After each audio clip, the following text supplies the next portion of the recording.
Break के बाद एक बार फिर से आप सभी का स्वागत है एनडीटीवी राजस्थान पर। मैं हूं आपके साथ शुभेंदु सिंह और जयपुर से वापस बड़ी खबर का रुख कर रहे हैं। राजधानी जयपुर से बड़ी खबर सामने है, जहां उत्कर्ष कोचिंग के दर्जन भर से ज्यादा स्टूडेंट बेहोश हो चुके हैं और गैस लीकेज होने की वजह से छात्राएं बेहोश हो गई। सभी छात्राओं को अस्पताल में भर्ती कराया गया, अस्पताल में इलाज उनका जारी है। सभी छात्राओं की हालत फिलहाल खतरे से बाहर बताई जा रही है और इस वक्त ग्राउंड जीरो पर हमारे संवाददाता सोमू आनंद इस वक्त मौजूद हैं। सोमू, सबसे पहले आप जरा थोड़ा सा बताइए इसके बारे में कि छात्राओं की स्थिति अभी कैसी है, छात्राओं की हालत क्या है, डॉक्टर्स इस पर क्या कह रहे हैं? देखिए, फिलहाल जो भी विद्यार्थी यहाँ पर भर्ती हुए थे उनकी हालत जो है वो खतरे से बाहर बताई जा रही है, स्थिर बताई जा रही है, वो बेहतर हैं, बातचीत भी कर रहे हैं। क्योंकि जब देर शाम में ये घटना हुई तो उनको पहले तो एक बहुत तेज़ गंध उनको महसूस हुई और उसके बाद खांसी आई और फिर वे बेहोश हुए और उसके बाद उनको यहाँ पर एक निजी अस्पताल में भर्ती कराया गया, जहाँ पर उनका इलाज चला और अभी वो सभी बेहतर महसूस कर रहे हैं। लेकिन जो विद्यार्थियों का प्रदर्शन है, बड़ी संख्या में विद्यार्थी यहाँ पर आ रहे हैं और ये प्रदर्शन कर रहे हैं, कोचिंग संस्थान के खिलाफ नारेबाजी कर रहे हैं, इस बात की मांग कर रहे हैं कि जो नियम कानून कोचिंग संस्थानों के जो रेगुलेशंस हैं उसको कायदे से फॉलो किया जाए। देखिए शुभेंदु, एक बहुत महत्वपूर्ण बात इसमें यह है कि जब दिल्ली में घटना हुई थी उसके बाद से जयपुर में प्रशासन ने खूब शोर शराबे के बीच कई सारे कोचिंग संस्थानों को सील किया था, उस पर ताला लगाया था, लेकिन उसके बाद भी कोचिंग संस्थानों की जो ये हालत है वो ये बता रही है कि कितनी गंभीर है और यही बार बार यहाँ पर विद्यार्थी कह रहे हैं। कुछ और विद्यार्थी भी हमारे साथ हैं। आप पढ़ते हैं वहाँ पर उस संस्थान में? आप यहाँ आए हैं इस प्रदर्शन में हिस्सा लेने के लिए? जी हाँ, क्या कह रहे हैं, क्या मांगे यहाँ पर? जी, हमारी मांग यही है कि कोचिंग संस्थानों में ज़्यादा बच्चे नहीं हो और उनमें निकलने की जैसे इमरजेंसी गेट है उनको व्यवस्था होनी चाहिए। इसे आप किस चीज़ की तैयारी करते हैं? जी, रीट की तैयारी कर रहे हैं। रीट की तैयारी कर रहे हैं। तो आप जिस कोचिंग में पढ़ते हैं, जिस भी कोचिंग में आप पढ़ते हो, वहाँ पर इस तरह की सुविधाएं हैं? क्या लगता है आपको कि जो पर्याप्त जो कैपेसिटी है उससे ज़्यादा विद्यार्थी बिठाए जाते हैं? कैपेसिटी से ज़्यादा विद्यार्थी रहते हैं, इसीलिए बाकी कैपेसिटी से जितनी कैपेसिटी होनी चाहिए ना, जैसे 50 उसके 2 गुने विद्यार्थी होते हैं। जितनी कैपेसिटी होती है उसके 2 गुने विद्यार्थी बैठते हैं, इस वजह से माहौल खराब होता है। अच्छा, तो मैं ये समझना चाहता हूँ कि आप लोगों की क्या मजबूरी है कि आप लोगों को ऐसे कोचिंग संस्थानों में जाना पड़ता है जहाँ पर कैपेसिटी से ज़्यादा विद्यार्थी बैठते हैं? वहाँ पे यूँ मान लो कि ठीक है, जो अच्छे टीचर होते हैं, फैकल्टी है, उसके पीछे ठीक है बच्चे जुड़े रहते हैं, तो इस वजह से ठीक है बच्चे वहाँ पे आते हैं। तो रिजल्ट को लेकर के आप लोग कंसर्न रहते हैं, इसलिए आज जो ये घटना हुई है इसको किस तरह से देख रहे हैं? अभी आप लोग यहाँ पर हैं, यहाँ पे रुकेंगे आप लोग? अभी देख रहे हैं क्या होता है आगे। आप लोग क्या चाहते हैं कोचिंग संस्थानों को लेकर के जो गाइडलाइंस हैं उसको किस तरह से फॉलो किया जाए ताकि आप लोगों के लिए कुछ राहत भरी बात हो? मेंटेनेंस पे ध्यान देना चाहिए इन लोगों को, कोचिंग संस्थानों वालों को मेंटेनेंस पे ध्यान देना चाहिए। अभी ये मेंटेनेंस पे ध्यान देते तो ये नौबत नहीं आती अपनी। तो ये इनकी बातें हैं और ये कह रहे हैं कि देखिए जो अच्छे शिक्षक हैं जो रिजल्ट दे सकते हैं, जैसा इनका कहना है, उनकी क्लासेस अगर करनी है तो बड़ी संख्या में विद्यार्थी वहां पर होते हैं और इसलिए उनको ऐसी कोचिंग संस्थानों में भी जाना पड़ता है जो अपनी कैपेसिटी से ज़्यादा स्टूडेंट्स को इनरोल करते हैं, क्लासेस में बिठाते हैं और जिसके बाद इस तरह की तस्वीर सामने आती है। हालांकि आज जहाँ पर ये घटना हुई है वहाँ पर ये घटना सीधे तौर पर उसकी कैपेसिटी से जुड़ी हुई नहीं बताई जा रही है, क्योंकि उस वक्त विद्यार्थियों की संख्या जो है वो तो कई सारे बेंचेस जो है वो खाली थे। ऐसा जो उस क्लास में मौजूद विद्यार्थी थे उन्होंने उस बात की तस्दीक की है, क्योंकि आज रविवार था, लेकिन अगर वो संख्या उतनी ज़्यादा होती जितनी ज़्यादा रहती है, करीब दुगने उससे विद्यार्थी वहाँ पढ़ते हैं, तो आज जो बेहोश हुए हैं विद्यार्थी उनकी संख्या और ज़्यादा बढ़ सकती थी। यानी कि आज वो तो रविवार का दिन था और अगर कोई और आम दिन होता तो शायद वहाँ कोचिंग के अंदर ज़्यादा बच्चों की संख्या हो सकती थी और ये जो घटना है वो बड़ा रूप भी ले सकती थी। लेकिन बहुत सारे, क्योंकि वहाँ अलग अलग कोचिंग सेंटर के बच्चे भी आ रहे हैं, वहाँ पर हमारे संवाददाता सोमू लगातार बातचीत भी कर रहे हैं उनसे और हर कोई अपने कोचिंग सेंटर के बारे में कई खामियों के बारे में बता रहे हैं। और सबसे कॉमन जो सोमू परेशानी सामने आ रही है वो तय संख्या से ज़्यादा बच्चों को बिठाने को लेकर के है। वहाँ पर व्यवस्थाएं ना होना एक सबसे बड़ी कॉमन परेशानी इन कोचिंग सेंटर के अंदर है। ये कहा जा रहा है कि जितनी तय संख्या होती है उससे कहीं ज़्यादा बच्चों को कोचिंग सेंटर, चाहे कोई भी हो, उसके अंदर बिठाया जा रहा है। ये सबसे बड़ी परेशानी है। क्या इसको लेकर के नियम नहीं, क्या इसको लेकर के वहां जो व्यवस्थाएं हैं, क्या अधिकारियों को नहीं पता? ये सब चीजें नजरअंदाज कैसे की जा सकती हैं? और जो बच्चे भी पढ़ रहे हैं उनको भी तो पता ही है ना, ये जान से खिलवाड़ है, लेकिन वो क्यों नहीं चेंज कर पाते हैं, क्यों नहीं वहां से उस कोचिंग सेंटर को छोड़ पाते हैं? देखिए शुभेंदु, जैसा कि हमने बच्चों से बातचीत भी की, वे साफ तौर पर कह रहे हैं कि कई सारे संस्थान तो ऐसे हैं जो फीस मोटी फीस वसूलते हैं, उसके बाद उनको एंट्री देते हैं, तो उन्हें इस बात का पता भी नहीं होता, उन्हें इस बात का इल्म नहीं होता कि अंदर की व्यवस्था क्या है। पहली बात तो ये। दूसरी बात, ये विद्यार्थी जो हैं वो दूर दराज के गाँव से आते हैं और दूसरे जिलों से आते हैं, और यहाँ पर आने के बाद उनके पास सिर्फ एक ही लक्ष्य होता है कि वो अच्छे कोचिंग संस्थानों में पढ़ें, ताकि जिस भी प्रतियोगी परीक्षा की तैयारी वे कर रहे हैं उसका रिजल्ट वो निकाल पाएं। और जब वे कोचिंग संस्थानों में बड़े बड़े चेहरों को देखते हैं और रिजल्ट्स के जरिए उनको लुभाया जाता है, तो उनके पास ये विकल्प नहीं होता कि वो वहाँ पर अपने हिसाब से चयन कर पाएं, क्योंकि तमाम कोचिंग संस्थान, जैसा कि इन सभी विद्यार्थियों से हमने पूछा, न सिर्फ इस संस्थान की बल्कि दूसरे संस्थानों में पढ़ने वाले विद्यार्थी जो यहाँ प्रदर्शन कर रहे हैं, वे भी साफ तौर पर यही कह रहे हैं कि सभी कोचिंग संस्थानों की कमोबेश हालत यही है। तो इसको लेकर के सवाल तो कई सारे खड़े हो रहे हैं। देखिए शुभेंदु, एक और महत्वपूर्ण बात है कि जब दिल्ली में घटना हुई उसके बाद से जयपुर में खूब शोर शराबे के बीच यहाँ की मेयर यहाँ पहुंची थी और कई सारे संस्थानों को बंद कराया। बावजूद इसके ये हालत है, तो समझा जा सकता है कि प्रशासन किस तरह का काम कर रहा है। सोमू, मैं वापस लौटता हूं, लेकिन इस बीच इस मामले को लेकर के पुलिस अधिकारी इस पर अपनी बात रखते हुए नजर आए हैं, जरा वो अपने दर्शकों को दिखाते हैं। उसके बाद तुरंत हम पुलिस मौके पे गए थे, वहाँ मौका मुआयना भी किया था। वहाँ कोई ऐसी गैस, वहाँ जरूर गटर की बदबू जरूर आ रही थी, क्योंकि वो क्लासरूम काफ़ी बड़ा है, तो हो सकता है कि बच्चों को सफोकेशन से और गटर की बदबू आने से बच्चे बेहोश हो गए।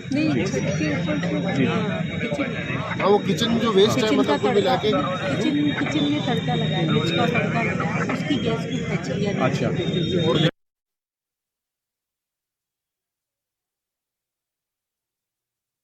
और ये कहते हुए नजर आ रहे हैं कि इसमें हो सकता है कि भाई या तो वहाँ पर जो पास में ही कोई नाला है या गटर है उसकी स्मेल वहाँ पर आ रही हो, और दूसरा कारण ये भी कि पास में कोई किचन हो सकता है, उसके धुएं की संभावनाएं भी है, जिस वजह से वहाँ पर बच्चों की अचानक से तबीयत खराब हो जाती है, वहाँ पर बच्चे अचानक से बेहोश हो जाते हैं।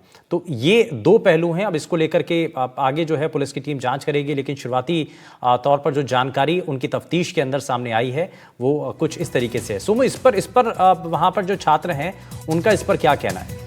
पुलिस जो अभी आधिकारिक तौर पर जो पुलिस का बयान सामने आया। देखिए, जो विद्यार्थी उस क्लास में मौजूद थे, हमने उनसे बात की, वे भी इस बात को नहीं समझ पाए हैं कि वो गंध जो है वो कहाँ से आई, किस तरह की गंध थी। उन्होंने बस एक बहुत तेज गंध महसूस की और उसके बाद खांसी हुई और उसके बाद फिर कुछ विद्यार्थी वहाँ पर बेहोश हुए। तो विद्यार्थियों को भी ये पता नहीं चल पा रहा है कि वो गंध जो है वो गटर से आई थी या फिर जिस तरह का पुलिस एक और थ्योरी दे रही है। हालांकि दूसरी जो थ्योरी पुलिस की है कि किसी किचन से उस तरह की गंध आई और छौंक लगाने की वजह से ऐसा हुआ, उसको तो विद्यार्थी नकार रहे हैं। लेकिन इतना जरूर है कि वो कोई गैस जो है वो उन्होंने बहुत तेज महसूस की, उसकी गंध महसूस की और उसके बाद विद्यार्थी बेहोश हुए। कुछ और विद्यार्थी यहाँ पर हैं जो इस प्रदर्शन में शामिल होने के लिए आए हैं। कहाँ से हैं आप? आप उस संस्थान में थे? आपसे निवेदन है। जी सर, मैं मेड़ता नागौर का रहने वाला हूँ। आप उस संस्थान में थे? नहीं, हम नहीं थे सर। अच्छा, लेकिन आप प्रदर्शन में शामिल होने आए हैं। क्या कह रहे हैं आप लोग, क्या चाहते हैं? ये चाहते हैं कि मतलब सही से पता चले। अब वो बोल रहे हैं कि मतलब कि रसोई से गैस वगैरह आई थी, लेकिन अब बाकी बता रहे हैं कम से कम 30 बच्चे के आसपास मतलब बेहोश में है। 205 नंबर कोई रूम बता रहे हैं और सेकंड फ्लोर पे था, तो बच्चे अब उतर रहे थे वहाँ पे, थोड़े बेहोश होने हुए हैं। लगभग 32 के आसपास बच्चे बता रहे हैं। अब बाकी कुछ बोल रहे हैं कि आधे यहाँ पे हॉस्पिटल में भर्ती हुए हैं, बाकी दूसरे हॉस्पिटल में भर्ती किए हैं, पता नहीं उसका आइडिया नहीं है। आप लोगों को संख्या का भी ठीक पता नहीं चला? हाँ, एग्जैक्ट आइडिया कोई अभी तक आया नहीं है इस चीज़ का। लगभग 25 से 30 बच्चे बेहोश हुए हैं क्लास में। आप क्या करते हैं? सर, मैं एसएससी की तैयारी करता हूँ और अभी LLB कंप्लीट हुई है मेरी राजस्थान यूनिवर्सिटी से। सर, आपने कितने अलग अलग कोचिंग संस्थानों में कोचिंग ली है? सर मैंने तो एक ही कोचिंग में ली है। अच्छा, क्या व्यवस्था रहती है कोचिंग संस्थानों की? अगर हम बात करें कि आपने एक कोचिंग में, लेकिन आपके कई सारे दोस्त भी होंगे जो अलग अलग संस्थानों में रहते होंगे, तो किस तरह की व्यवस्था रहती है? आप लोगों को क्या क्या शिकायतें हैं उससे? सर यही है, बैच काफ़ी बड़े होते हैं, अगर ऐसी व्यवस्था हो जाती है तो फिर जल्दी से वो सिचुएशन कंट्रोल में नहीं हो पाती है। भाई इसी चीज़ से है कि जैसे एक बैच में 300-400 ऐसे कहा जा रहा है कि 800 तक इस बैच में बच्चे बैठते हैं। वो तो आज संडे था जिसके कारण बच्चों के इधर उधर एग्जाम थे, उसकी वजह से सारे नहीं आ पाए, जिसकी वजह से शायद लगभग 300-350 बच्चे ही थे, वरना और बढ़िया व्यवस्था हो सकती थी। कुछ भी बात समझना चाह रहा हूँ कि आप लोग कह रहे हैं कि अव्यवस्था रहती है, बावजूद इसके आप लोगों को ऐसे ही कोचिंग संस्थानों में दाखिला लेना पड़ता है। क्या मजबूरी रहती है आप लोगों? सर शायद इसके संसाधन कम है, ऑप्शन कम है। भाई कुछ ही कोचिंग है, 2-4 अच्छी कोचिंग है जो इस मामले में है, तो उनमें जाना पड़ता है बच्चों को ऑप्शन कम होने के कारण। और ये फिर कोचिंग वाले अपनी मनमानी चलाते हैं, बड़े बड़े बैच रखते हैं, 700, 800 बच्चे एक क्लास में बैठते हैं और कई कई तो बेसमेंट वगैरह में भी इतने बच्चे बिठाते हैं, तो वो सिचुएशन जब आती है तो फिर कंट्रोल नहीं हो पाती है। जैसे कि कितने ऐसे कोचिंग संस्थान आसपास में हैं जहां बेसमेंट में अभी भी क्लासेस चल रही हैं? जी सर, यहाँ पे आसपास में लगभग जो भी बड़ी बड़ी कोचिंग है, चाहे स्प्रिंग बोर्ड हो, चाहे उत्कर्ष हो, चाहे कलाम अकेडमी हो, सब में लगभग बेसमेंट में ही कोचिंग चलती है और बच्चों की जो स्ट्रेंथ है वो 1000 से 1200 तक भी होती है। और आप किस चीज़ की तैयारी करते हैं? जी सर, मैं ग्रेड फर्स्ट की कर रहा हूँ। जी, आप जहां पढ़ते हैं वहां किस तरह की व्यवस्था है? जी सर, मैं अभिव्यक्ति में पढ़ता हूँ, हमारे वहाँ पे अच्छी व्यवस्था है। बाकी और भी जो मेरे अदर साथी वगैरह पढ़ते हैं तो उनको बहुत समस्याओं का सामना करना पड़ता है। और मतलब कि इन्होंने कोचिंग सब कोचिंग। क्या नाम है आपका, कहाँ से? मेरा नाम विक्रम सिंह टोंक से हूँ। अच्छा, किस चीज़ की तैयारी कर रहे हैं आप? मैं सेकंड ग्रेड एसएसटी। अच्छा, तो आप जिस कोचिंग संस्थान में पढ़ते हैं वहाँ कैपेसिटी से अधिक स्टूडेंट पढ़ते हैं वहाँ पे? वहाँ पे 300-400 बच्चे थे आज कम से कम एक बैच आप में। उसी क्लास में थे? मैं उस क्लास में नहीं था, मैं सेकंड फ्लोर पे 6 बजे जा चुका हुआ था। अच्छा, सेकंड फ्लोर जी। तो आप भी उत्कर्ष में ही पढ़ते हैं? बिल्कुल। अच्छा, तो ये बताइए कि आप लोगों की बात हुई उस क्लास में जो और विद्यार्थी मौजूद थे, उनसे क्या हुआ था उस वक्त? सर कह रहे थे कि ऐसी गलत ऑक्सीजन आ रही थी रेस्टोरेंट पे। इससे पहले कभी आप लोगों ने ऐसी गंध महसूस की कहीं पर? नहीं, बिल्कुल इससे पहले नहीं थी, आज ही हुई थी ये। आज ही हुई थी, इससे पहले कभी नहीं हुई थी ये प्रॉब्लम।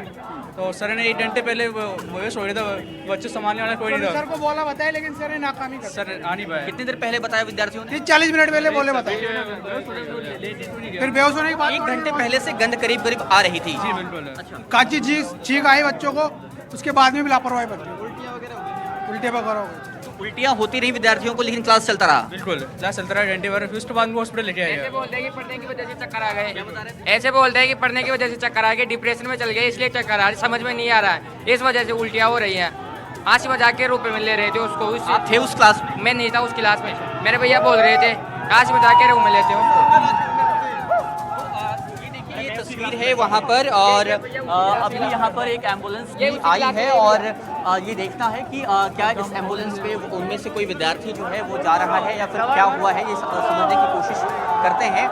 फिलहाल ये बताया जा रहा है कि इस यहाँ से जो कुछ विद्यार्थी हैं उनको ले जाया जा रहा है। हालांकि इस बात की तस्दीक अभी फिलहाल नहीं हुई है, लेकिन देखिए ये विद्यार्थियों का जो बड़ा हुजूम है वो उसके पीछे जा रहा है, जो कि साफ तौर पर काफ़ी गंभीर मामला है और विद्यार्थियों का आक्रोश जो है वो साफ तौर पर यहाँ पर दिखाई दे रहा है। वे बार बार कह रहे हैं कि काफ़ी देर से वहाँ पर जो हालात हैं वो बिगड़ते हुए नज़र आ रहे थे, लेकिन फिर भी जो मौजूद जो टीचर्स थे उन्होंने इस बात पर ध्यान नहीं दिया और उसके बाद ये तस्वीर जो है वो बहुत ज़्यादा बिगड़ी। सोमू, इसमें क्योंकि कई चीज़ें हैं, वहाँ पर ये भी कहा जा रहा है, जैसा पुलिस का बयान जो सामने आया, ये भी बात सामने आ रही है, कुछ छात्रों ने कहा कि भाई जब जैसे ही कुछ लोगों को, कुछ बच्चों को स्मेल आई तो वो नीचे उतर करके आ गए। तो क्या बाकी लोग उस वक्त कम स्मेल आ रही थी, इसी वजह से वहाँ पर बच्चे रुके भी हुए थे बच्चे? देखिए, अभी हमने विद्यार्थियों से बात की, अलग अलग तरह की बात जो है वो अलग अलग विद्यार्थी कह रहे हैं। कुछ विद्यार्थी कह रहे हैं कि काफ़ी देर से उनको हल्की हल्की गंध महसूस हो रही थी, उन्होंने शिकायत भी की, तब ये कहा गया कि ये ऐसी ही गंध है, थोड़ी देर इंतजार किया जाए। और जब गंध तेज हुई और कुछ विद्यार्थियों को उबकाई आई तो ये कहा गया कि वो शायद सफोकेशन से उनको ये परेशानी हो रही है और तरह तरह की बातें कही गई। लेकिन सबसे गंभीर बात ये है कि जो विद्यार्थी जब बेहोश हुए उसके बाद भी उनको 15-20 मिनट दफ्तर में इंतजार करना पड़ा अस्पताल आने से पहले। ये काफ़ी गंभीर मामला है और ये बात बार बार विद्यार्थी इसी को लेकर के सवाल उठा रहे हैं कि जब ये समस्या हुई तो उनको तुरंत अस्पताल में क्यों नहीं लाया जाया गया, जबकि अस्पताल से, जहाँ पे मैं इस वक्त खड़ा हूँ अस्पताल के सामने, वहाँ से उस कोचिंग संस्थान की दूरी महज 350 से 400 मीटर की दूरी पर है, लेकिन बावजूद इसके वहाँ पर 20 मिनट के इंतजार के बाद विद्यार्थियों को यहाँ पर लाया गया। इसको लेकर के विद्यार्थी कई तरह के सवाल जो है वो खड़े कर रहे हैं। इसके पीछे बड़ा सवाल है कि भाई क्यों उनको वहाँ पर बिठा करके रखा जाता है, और जब अगर जो वहाँ पर स्टूडेंट थे उनकी तबीयत अगर अचानक से खराब होने लगती है तो क्यों नहीं उनको अस्पताल भेजा जाता है, क्यों वहाँ पर उनको बिठा करके रखा जाता है? अच्छा, सवाल ये भी है कि वहाँ पहले नीचे लाया जाता है स्टूडेंट्स को और फिर वापस से ऊपर ले जाया जाता है। कुछ जब छात्र जो है वहाँ नीचे आकर के गिरने लगते हैं तो फिर वापस से उनको ऊपर बुला लिया जाता है। इसको लेकर के भी छात्रों, स्टूडेंट जो हैं उनके मन में डाउट है क्या सोमू? बिल्कुल, उनके मन में कई सारे डाउट्स हैं और वो बार बार ये सवाल उठा रहे हैं कि जो प्रबंधन है उन्होंने बहुत सजगता के साथ इस पूरे मामले में काम नहीं किया। आप लोग थे उस कोचिंग में? मैं उसी क्लास से हूँ, उसी बेंच से। जी जी।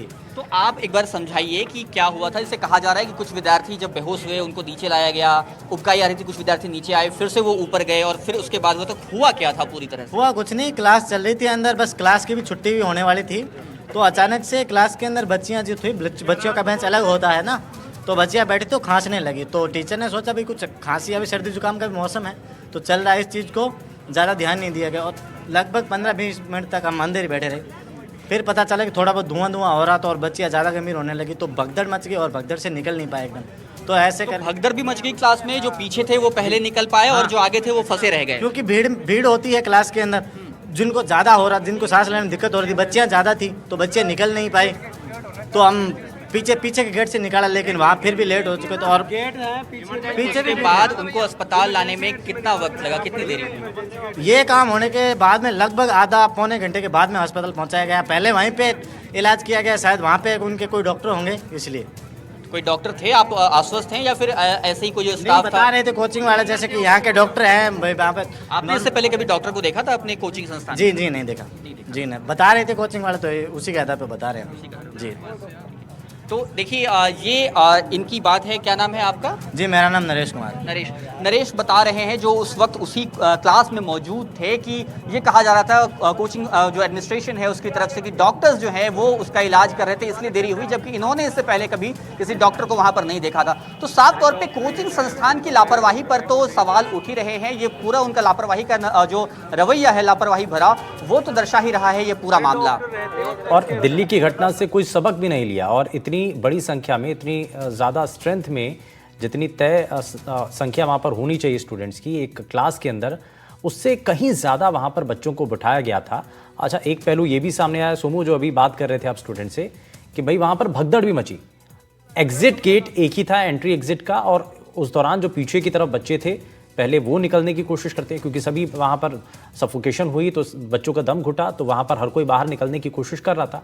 अब बच्चों की संख्या ज़्यादा थी, कमरा छोटा था, वो क्लासरूम छोटा था, ज़्यादा उसमें स्ट्रेंथ ज़्यादा थी, तो इस वजह से वहाँ पर अचानक से भगदड़ मचने लगती है। अच्छा, एक पहलू यहाँ पर ये भी सामने आ रहा है जो सोमू हमारे बता रहे थे संवाददाता, कि भाई आज तो संडे था, आज स्ट्रेंथ फिर भी कम थी और बाकी दिन में स्ट्रेंथ ज़्यादा होती थी, हो सकती थी, और अगर ज़्यादा स्ट्रेंथ होती तो शायद कोई और गंभीर इसमें हादसा होने की संभावना बन सकती थी। तो ये एक कई पहलू जो हैं इस मामले को लेकर के फिलहाल सामने आ रहे हैं।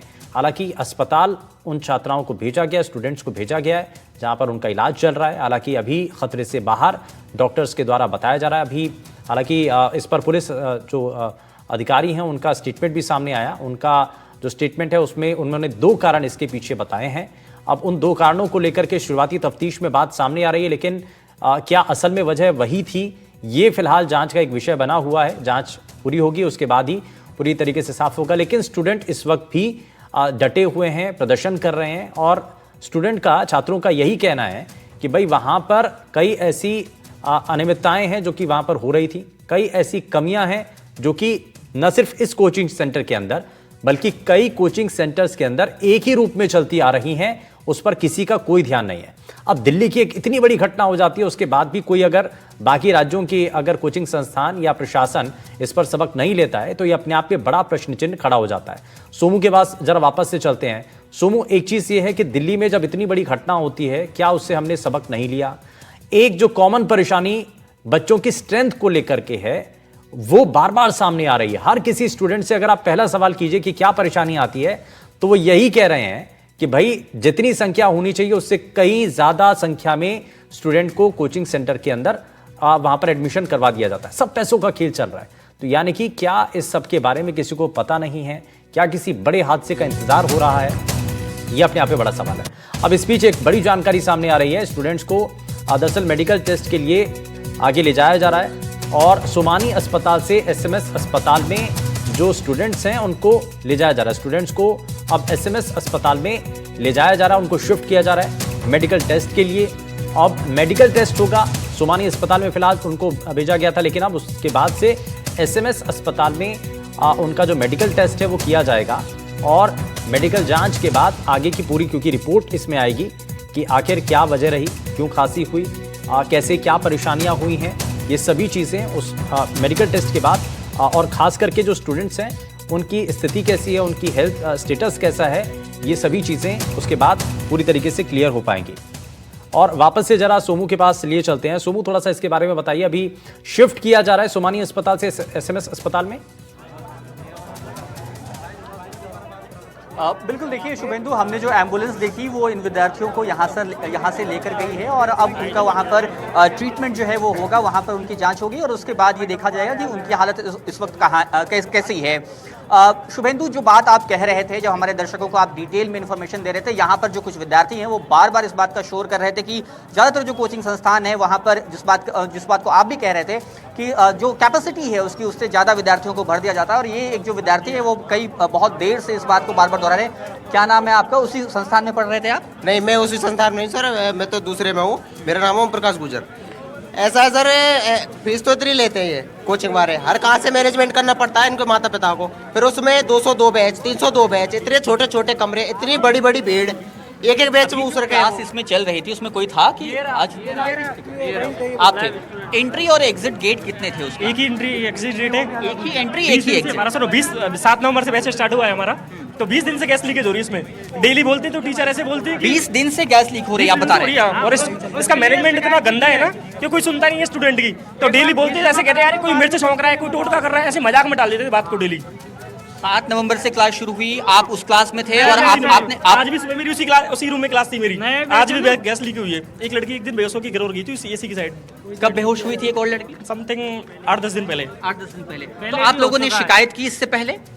कोई ध्यान, मैंने 1000 बार बोल दिया कि एसी खराब है, गैस लीकेज हो रही है, कोई सुनता ही नहीं इसमें। मैनेजमेंट बहुत गंदा है कर्ज का और बहुत मोटी फीस ले रही है, तो बस फीस से मतलब इनको। आप किस चीज की तैयारी करते हैं वहाँ पर? क्या नाम है? Second grade RPSC second grade की तैयारी कर रहा हूँ उसमें। तो आप लोगों ने इससे पहले कई दफे शिकायत की, लेकिन आप लोगों की शिकायत पे सुनवाई नहीं। क्या महसूस करते थे? किस तरह की गंध आती थी? क्या होता था? थोड़ा पूरा विस्तार से बताइए आप। ऐसे हम सुबह जाते हैं तो वहाँ से आधे घंटे बाद ही समथिंग वो गैस का सिस्टम जैसे एसी ऑन किया तुरंत चालू हो जाती है, गैस वाली स्मेल बहुत भयंकर आती है, वो अजीब सी लगती है वो। तो उससे क्या है, हमने कई बार शिकायत की उसकी, लेकिन कोई सुनवाई नहीं। 20 दिन से लीकेज हो रही है इसमें से। आपने किनके पास शिकायत की एडमिनिस्ट्रेशन में, किन लोगों के पास, और उसके बाद आपको क्या कहा गया इस पर? सेंटर हेड से बोला था, उसने कहा था करवा देंगे इसको ठीक, लेकिन अभी तक ठीक नहीं करवाया गया इसको। देखिए शुभेंदु, ये काफ़ी गंभीर आरोप है। ये बता रहे हैं कि 7 नवंबर से जबकि इनकी ये बैच शुरू हुई है, उसके बाद से करीब पिछले 20 दिन से ये ऐसा महसूस कर रहे थे कि कोई गंध आ रही है जो इनको परेशान करे। उन्होंने शिकायत भी की प्रशासन से, बावजूद इसके इस पर कोई एक्शन नहीं लिया गया। और आज अंततः वहाँ पर जो 8 विद्यार्थी जो यहाँ पर एडमिट हुए हैं और उसके अलावा भी, तो ये जाहिर तौर पर गंभीर लापरवाही का मामला साफ तौर पर दिखाई दे रहा है, क्योंकि विद्यार्थियों की शिकायत के बावजूद भी जो कोचिंग प्रशासन है उसने किसी तरह से इनको इंश्योर नहीं किया कि वहाँ पर वो गंध दोबारा से न आए, उस पर कोई एक्शन नहीं लिया गया और अंततः विद्यार्थियों को इतनी बड़ी दिक्कत का सामना करना पड़ रहा है। और देखिए, इसी मामले से पता चलता है कि कितना गंभीर वहाँ पर जो कोचिंग संस्थान था उसका मैनेजमेंट था, क्योंकि पहले कई दिन पहले से, कितना समय पहले से छात्र लगातार कंप्लेंट कर रहे थे कि भाई वहाँ पर बदबू आ रही है, स्मेल आ रही है, वहाँ पर किसी गैस की स्मेल आ रही है, लेकिन उसके बावजूद भी कोई ध्यान नहीं दिया गया। अब यहाँ एक और पहलू जो कि आप बता भी रहे थे सोमू, इसमें भाई वहाँ पर एंट्री एग्जिट गेट जो है वो कॉमन था, एक ही था। अब वहाँ पर उसी गेट से आना, उसी गेट से जाना, और इसीलिए जो स्टूडेंट हैं उनके लिए बाहर निकलना बड़ा मुश्किल हो गया। और बार बार इसलिए कहा जा रहा है कि आज बच्चों की स्ट्रेंथ कम थी, संख्या कम थी, इसलिए कोई उतना ज़्यादा भगदड़ नहीं मची। हालांकि कुछ स्टूडेंट वहाँ पर बता भी रहे थे कि भाई वहाँ पर जैसे ही अचानक से वहाँ जितने छात्र बैठे हुए थे, स्टूडेंट थे, उनकी अचानक से तबीयत खराब होने लगी, तो वहाँ सभी लोग एक साथ भागने लगे, तो भगदड़ भी हुई। तो अब हालांकि ये सब जांच का विषय है कि असल में क्या हुआ था, लेकिन जो वहाँ पर उस वक्त प्रत्यक्षदर्शी थे, जो वहाँ पर छात्र थे, जो वहाँ पर उस क्लास के अंदर मौजूद थे, वो अपना आंखों देखी हाल बता रहे हैं।